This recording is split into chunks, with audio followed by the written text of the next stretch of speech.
விஷபரீட்சை தேவையா? சகோதரனே, சகோதரியே, நண்பனே, ஏமாந்து விடாதே.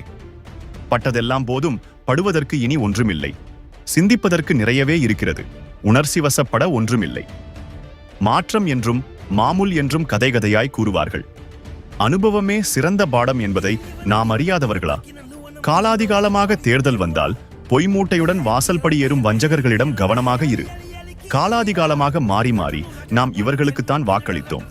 இனித்தவர்கள் கசந்ததும் கசந்தவர்கள் இனித்ததும் நமக்கொன்றும் புதிதல்ல. எப்போதும் ஏமாளிகள் நாம் தானே. ஆனால் இன்றைய தேர்தல் களம் முற்றிலும் வித்தியாசமானது.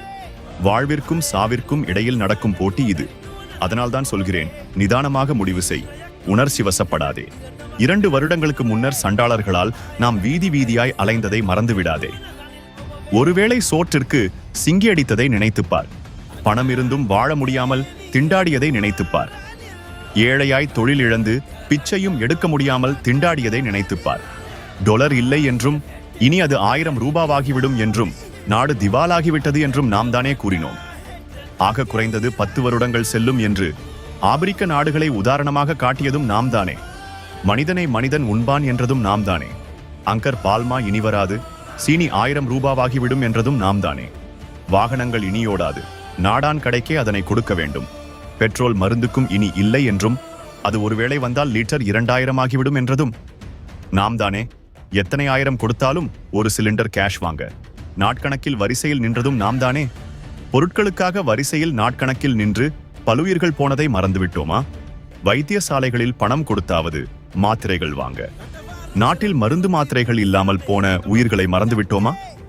நல்லது கெட்டதற்கு தூர இடம் போக வாகனங்கள் இல்லாமல் பல லட்சங்கள் செலவு செய்ததை மறக்கலாமா? இப்படி எத்தனை சம்பவங்கள், எத்தனை அனுபவங்கள் நம் கண்முன்னே நடந்ததை மறந்து விட்டோமா? இத்தனை துன்பத்திலும் இந்த நிலையை போக்க ஒருத்தன் வரமாட்டானா என்று கட்சி பேதம் மறந்து ஏங்கியதை நினைத்து பார்த்தோமா? நாம் நம்பியவர்கள் கைவிரித்த கதைகள் கேள்விப்பட்டு ஆத்திரமடைந்தோம் அல்லவா? சரியோ தவறோ அரசியலில் எதிரியாக இருந்தாலும் அவன் மட்டும்தான் மிக பொருத்தமானவன் என்று அரசியல் பேதம் மறந்து ஏற்றுக்கொண்டோம் அல்லவா? நாம் பேசியவற்றை பொய்யாக்கி யாரும் எதிர்பாராத விதமாக ஒரு குறுகிய காலத்திற்குள் சற்று மூச்சு விட்டோம் அல்லவா? ஓடியவர்கள் ஒழிந்தவர்கள் அதன் பிறகே படமெடுத்து ஆடியதையும் நாம் கண்டோம் அல்லவா? புதிய சுதந்திரம் ஒன்றை பெற்ற நிறைவை கண்டோம் அல்லவா?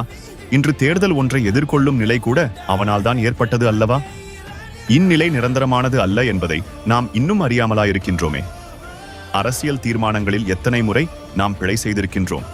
ஆனால் கண்முன்னே நாம் கண்ட கொடூரங்கள் இன்னும் மனதில் நிற்க ஒரு விஷப்பரீட்சை அவசியம்தானா? மற்றவர்கள் பழகி பார்க்க இது நேரமல்ல என்பதை ஏன் புரிய மறுக்கின்றோம்? விஷப்பரீட்சை வேண்டாம்.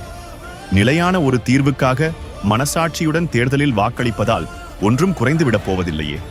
அருட்தந்தை ஜீவன், யாழ்ப்பாணம்.